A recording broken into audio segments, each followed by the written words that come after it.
Traité de la très sainte Trinité de saint Augustin, livre 7, chapitre 3. Le Père et le Fils sont donc ensemble une seule essence, une seule grandeur, une seule vérité, une seule sagesse. Mais le Père et le Fils ne sont pas ensemble un seul Verbe, parce qu'ils ne sont pas tous les deux un seul Fils. En effet, comme le Fils est Fils relativement au Père et non relativement à lui-même, ainsi le Verbe, quand on le nomme ainsi, se rapporte à celui dont il est le Verbe, car il est Fils par là même qu'il est Verbe, et il est Verbe par là même qu'il est Fils.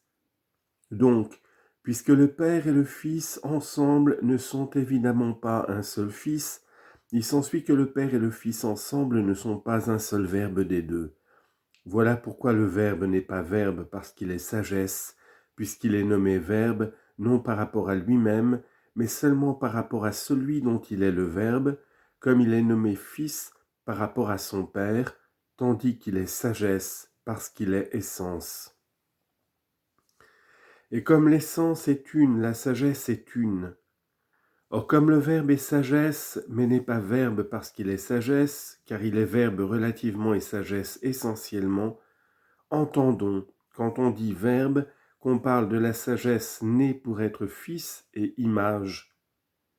Et quand on prononce ces deux mots sagesse née, entendons dans l'un né et le Verbe, et l'image et le Fils. Toutefois, dans ces trois expressions, ne cherchons pas l'essence parce qu'elles sont relatives, mais dans l'autre sagesse qui est une expression absolue, puisque la sagesse est sage par elle-même, entendons l'essence même pour qui être et être sage sont une même chose. Par conséquent, le Père et le Fils sont ensemble une seule sagesse, parce qu'ils sont une seule essence, et en particulier sagesse de sagesse comme essence d'essence. Ainsi, quoique le Père ne soit pas le Fils, ni le Fils le Père, quoique l'un ne soit pas engendré et que l'autre le soit, ils n'en sont pas moins une seule essence, car les noms de Père et de Fils ne sont que relatifs. Mais l'un et l'autre sont ensemble une seule sagesse et une seule essence, pour laquelle être et être sage sont une seule et même chose. Mais ils ne sont pas tous les deux ensemble Verbe ou Fils, parce que être et être Verbe ou Fils ne sont pas la même chose, ces expressions n'étant que relatives, comme nous l'avons déjà suffisamment démontré. Chapitre 4. Pourquoi donc les Écritures ne parlent-elles presque jamais de la sagesse que pour la montrer engendrée ou créée de Dieu ? Sagesse engendrée par qui tout a été fait, sagesse créée ou faite dans les hommes, par exemple quand ils se tournent vers la sagesse qui n'a pas été créée ou faite, mais engendrée, et qu'ils en reçoivent la lumière, car alors il se forme en eux quelque chose qui s'appelle leur sagesse.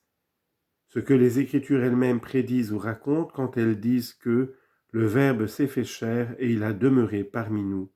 Jean 1,14. Le Christ étant devenu sagesse en devenant homme.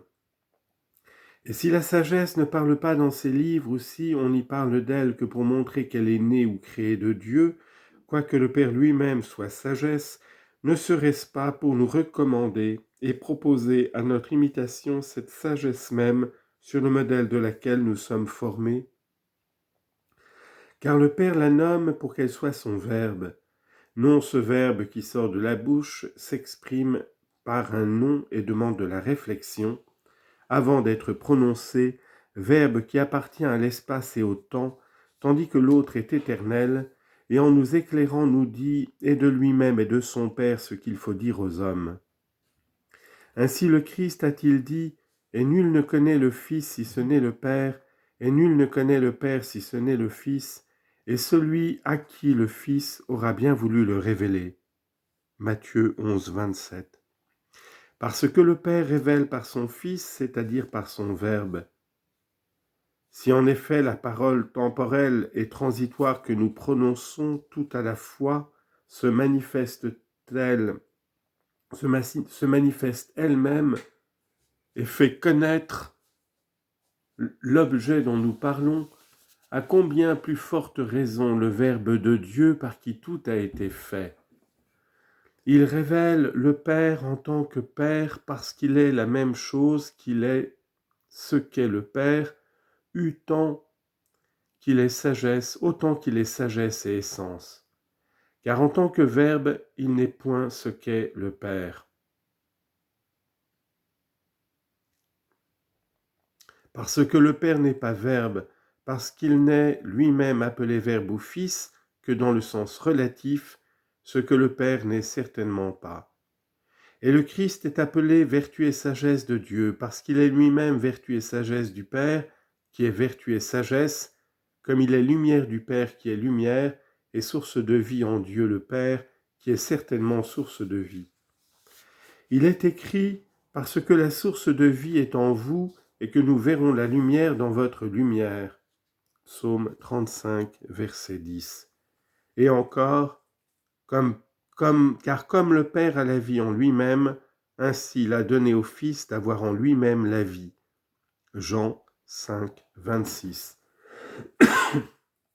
Et ailleurs, il était la vraie lumière qui éclaire tout homme venant au monde. Et le Verbe, cette lumière était en Dieu. De plus, le Verbe était en Dieu. Or Dieu est lumière, et il n'y a point de ténèbres en lui. 1 Jean 1, 5. Mais c'est une lumière spirituelle et non corporelle. Spirituelle non dans le sens d'illumination, comme quand le Christ dit aux apôtres « Vous êtes la lumière du monde » Matthieu 5, 14. Mais la lumière qui éclaire tout homme, la sagesse essentielle et souveraine qui est Dieu et par laquelle nous agissons ici-bas. Le Fils est donc sagesse du Père qui est sagesse, comme il est lumière de lumière et Dieu de Dieu, en sorte que le Père est lumière en lui-même, et que le Fils est le Fils en lui-même, que le Père est Dieu en lui-même et le Fils Dieu en lui-même. Par conséquent, le Père est en lui-même sagesse, et le Fils en lui-même sagesse. Mais Dieu a fait le Fils notre sagesse, notre justice et notre sanctification. 1 Corinthiens 1,30. Parce que nous nous tournons vers lui temporellement, c'est-à-dire pendant quelque temps, afin de demeurer avec lui dans l'éternité. Et le Verbe lui-même aussi dans le temps a été fait chair et a demeuré parmi nous. Chapitre 5. Voilà pourquoi, lorsque les Écritures disent ou racontent quelque chose de la sagesse, soit qu'elle parle elle-même ou qu'on parle d'elle, c'est surtout du Fils qu'il s'agit. À l'exemple de cette image, ne nous éloignons pas de Dieu, puisque nous sommes aussi l'image de Dieu, non une image égale et née du Père comme celle-là, mais créée du Père par le Fils. De plus, nous sommes éclairés par la lumière, tandis qu'elle est la lumière qui éclaire. Voilà pourquoi elle nous sert de modèle, sans en avoir elle-même.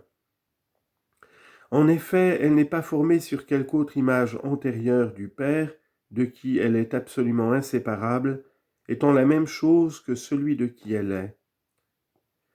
Pour nous, nous nous efforçons d'imiter celui qui est permanent, de suivre celui qui est immuable et de marcher en lui pour tendre à lui, parce que, par son abaissement, il est devenu notre voie dans le temps, pour être par sa divinité notre demeure éternelle. Étant dans la forme de Dieu égal à Dieu et Dieu lui-même, il offre un modèle aux esprits purs qui ne sont point tombés par orgueil, puis, pour procurer encore dans son exemple une voie de retour à l'homme déchu, qui a raison de la tâche du péché et des châtiments infligés à sa condition mortelle, ne pouvait plus voir Dieu, il s'est anéanti lui-même, non en changeant rien à sa divinité, mais en revêtant notre nature changeante et prenant la forme d'esclave. Philippiens 2, 7. Il est venu à nous en ce monde, 1 Timothée 1, 15, et il était dans ce monde parce que le monde a été fait par lui. Il est venu, dis-je, pour donner l'exemple à ceux qui voient en haut sa divinité, à ceux qui admirent en bas son humanité, à ceux qui se portent bien, pour conserver leur santé aux malades, pour les guérir, aux mourants pour bannir la crainte, aux morts pour leur donner le gage de la résurrection, gardant en tout lui-même la primauté. Colossiens 1, 18. Afin que l'homme, qui ne devait chercher le bonheur qu'en Dieu, et ne pouvait sentir Dieu, pût, sur les pas du Dieu fait homme, suivre celui qu'il pouvait sentir et qu'il devait suivre. Aimons-le donc et attachons-nous à lui au moyen de la charité répandue en nos cœurs par l'Esprit Saint qui nous a été donné. Romains 5, 15.